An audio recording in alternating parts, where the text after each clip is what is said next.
Hola, bienvenidos a este bloque de pensamiento computacional y robótica. En este bloque vamos a conocer aspectos básicos y principales para poder introducir estos elementos en el aula. Vamos a trabajar en principio con el pensamiento computacional, que es una forma particular de organizar la información. La misma descompone en partes el problema planteado y los organiza en base a una secuencia. Luego veremos el concepto de la robótica, que se ocupa del diseño y la construcción y la operación de los robots. Primero, vamos a hablar un poco de pensamiento computacional. La misma puede dividirse en varias etapas. La primera es la descomposición. Se nos presenta un problema y nosotros podemos dividirlo en partes más pequeñas. Una vez hecho eso, puedo reconocer patrones, o sea, identificar similitudes y diferencias y poder empezar a clasificarlos. Luego, en la abstracción, nos vamos a centrar en lo relevante, en esas características que me permiten diferenciarlo de una manera más adecuada. Una vez hecho esto, puedo entrar en lo que es el diseño del algoritmo, o sea, crear una secuencia de pasos o reglas para resolver el problema. Luego podemos evaluar si el mismo tiene, ¿sí? Una buena solución al problema planteado inicialmente. Puedo refinar, o sea, puedo ensayar otro tipo de soluciones y adecuarlo a lo que yo quiero orientarlo. Luego, en la última, en la generalización, yo puedo ver si esta misma resolución de problemas lo puedo adaptar a problemas similares. ¿Confuso? ¿Voy muy rápido? Vamos a lo siguiente. Un ejemplo cotidiano de cómo funciona el pensamiento computacional. Supongamos que nuestro problema es el de armar un sándwich. Tenemos que armar un sándwich para la vianda, para llevarnos al mediodía, tal vez a alguno de nuestros hijos. Para ello vamos a aplicar el pensamiento computacional y vemos cómo podemos resolver este problema. Primero, identifico los ingredientes, o sea, la etapa de descomposición del problema. Voy separando. Tengo mayonesa, tengo lechuga, tomate, queso, jamón, pan. Luego, diferencio la textura y característica de cada uno. Sé que el pan es un poco más sólido, el tomate está mojado. Y así voy secuenciando y reconociendo los patrones de cada uno.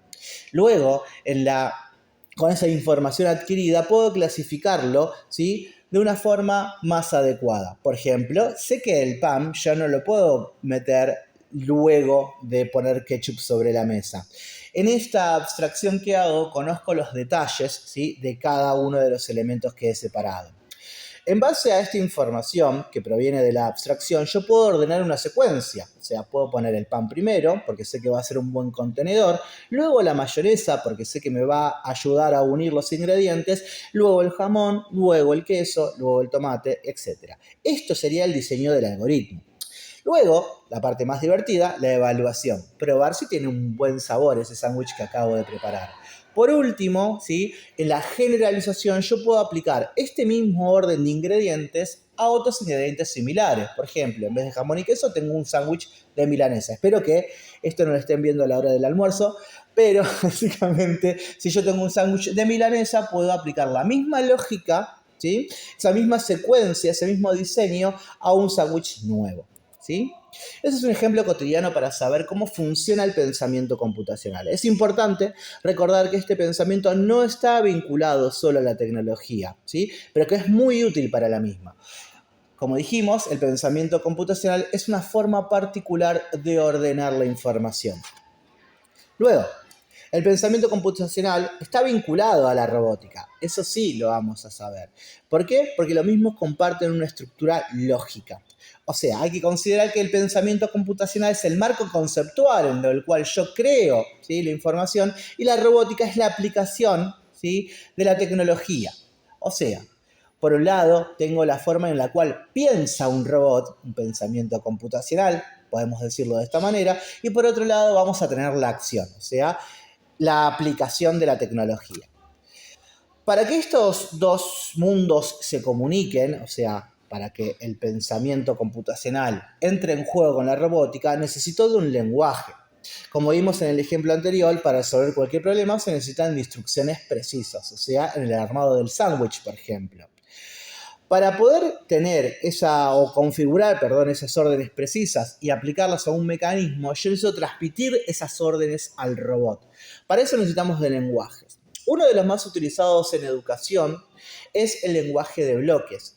En primarias, por ejemplo, se usa Scratch, que es un programa que utiliza el lenguaje de bloques. Nosotros no vamos a usar este programa en esta oportunidad, pero sí vamos a utilizar el concepto de lenguaje de bloque. ¿Sí? Tiene diferentes bloques, como bien dice, cada uno con un color y cada uno con una función específica, a la cual yo le puedo ir agregando los elementos que necesito para poder programar un cierto tipo de mecanismo. ¿Sí? Ahí se ve un ejemplo de cómo sería un bloque, ¿sí? Para configurar, por ejemplo, una placa Arduino. De esta manera, ¿sí? Yo puedo comunicar mi mensaje, o sea, mis órdenes precisas, a un tipo de sistema o a un programa que luego será cargado al robot. Para eso, ¿sí? Nosotros vamos a utilizar el programa Tinkercad, que es una herramienta online gratuita y muy fácil de usar para diseño 3D, electrónica y programación en bloques. El programa Tinkercad es el que más utilizamos en educación en este momento. Tiene una interfaz sencilla que permite explicar de forma coherente y pausada a nuestros alumnos y que puedan introducirse en el mundo de la programación y el diseño, ¿sí? Tiene 3 elementos principales que vamos a utilizar frecuentemente. Una es la de creación de objetos 3D, que construye formas combinando bloques básicos, o sea, bloques geométricos que yo puedo ir uniendo para crear diferentes objetos. Luego sirve también para diseñar circuitos electrónicos y por último también sirve para aprender a programar utilizando bloques de código visual, con la novedad que tiene algún tipo de traductor a otros lenguajes, sea Python u otro tipo de lenguaje de programación. Además, Tinkercad cuenta con simuladores de placas. ¿Qué son las placas? Son placas que yo puedo programar para que cumplan ciertas funciones. Las 2 principales utilizadas en educación son la placa Microbit y la placa Arduino. Cada una tiene su característica en particular. Las mismas cuentan con sensores y actuadores. ¿Qué son sensores y actuadores? Las placas en sí mismas yo les puedo programar a través del lenguaje, como vimos anteriormente, cierto tipo de órdenes. Por ejemplo, crear un sensor de sonido, crear un sensor de riego. Por ejemplo, puedo utilizarlas para medir el pH del agua. Para eso yo necesito primero la placa donde yo cargo las órdenes que le quiero dar. Por ejemplo, cuando oscurezca que se prenda una luz. La misma entonces va unida a los sensores, ¿sí? Y a los actuadores, que son elementos que yo agrego a la placa para que ésta me transmita la información deseada.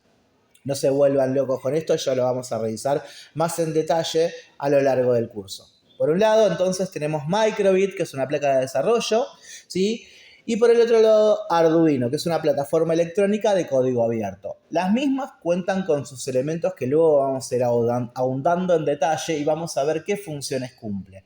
Las mismas, además tienen configuraciones predeterminadas con las cuales yo puedo ir probando con mis alumnos qué elemento me sirve mejor. Por ejemplo, las Arduino tienen un programa predeterminado con el cual yo puedo ir configurando, no sé, la construcción de un semáforo. De esa manera yo puedo ir trabajando con cada una. Luego, para seguir con el curso del día de hoy, vamos a navegar o conocer un poco lo que es Tinkercad, nuestro elemento principal. Como ya se dijo anteriormente, es una plataforma online, la cual yo necesito estar logueado para ingresar ahí. Ahora vamos a enviar el link, ¿sí? Ustedes pueden ingresar ahí y de esa manera ingresan a la página de Tinkercad y ya pueden loguearse. Para el mismo necesitan estar logueados, ¿sí? Con su cuenta sea de la escuela, sea su cuenta personal. Con la misma, ¿sí? Van a poder ingresar a Tinkercad, se van a tener que hacer un usuario y de esa manera ellos van a tener que acceder a un panel de control. Ahora lo que vamos a hacer es ingresar a Tinkercad y vamos a navegar un poco por la interfaz e ir conociendo un poco los elementos y sobre todo los simuladores para poder empezar a trabajar con la programación y aplicar un poquito lo que estuvimos viendo en este bloque introductorio.